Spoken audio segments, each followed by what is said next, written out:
Would you fight for the only road to your home? I never thought I'd have to.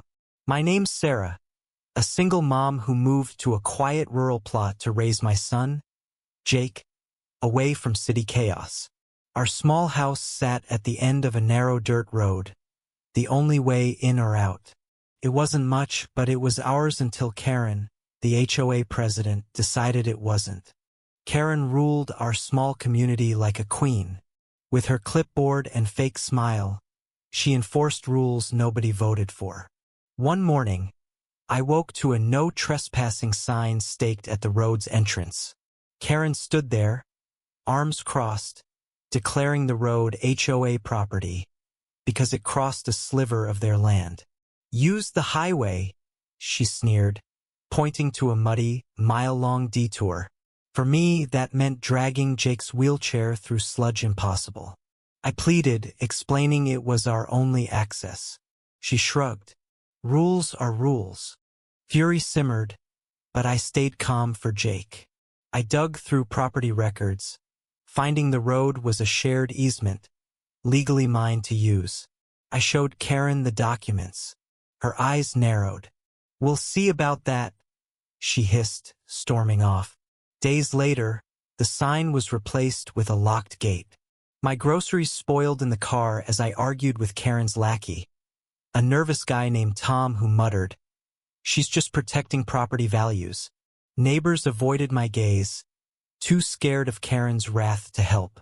Then came the twist. Tom, the lackey, slipped me a note one evening.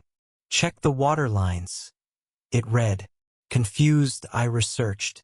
The road wasn't just my lifeline, it hid the main water pipe to the HOA's fancy community center and Karen's pristine lawn. Blocking it meant blocking maintenance access. I called the county utility office, and they confirmed. Any obstruction could cause a system failure. A plan formed. I stopped fighting the gate and watched. Karen, smug as ever, hosted a lavish HOA barbecue, boasting about her victory over me. Meanwhile, I noticed workers struggling to access a buried valve under the blocked road. That night, a pipe burst. Water flooded the HOA's center, turning Karen's lawn into a swamp.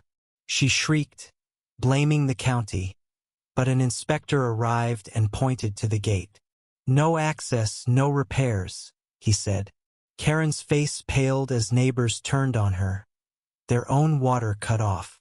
Desperate, Karen begged me to work something out. I held firm, showing the easement papers again.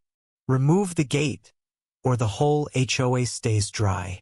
She sputtered, but the neighbors' glares forced her hand. The gate came down, and I drove home freely for the first time in weeks. But the real justice? The county fined the HOA for illegal obstruction, and Karen was voted out in disgrace. Her perfect lawn? Ruined. Her power? Gone. As I tucked Jake into bed, he smiled. "You fought for us, Mom." I nodded, feeling lighter. Sometimes karma digs its own trenches. What do you think, was Sarah right to stand her ground? Or should she have compromised with Karen? Share your thoughts below.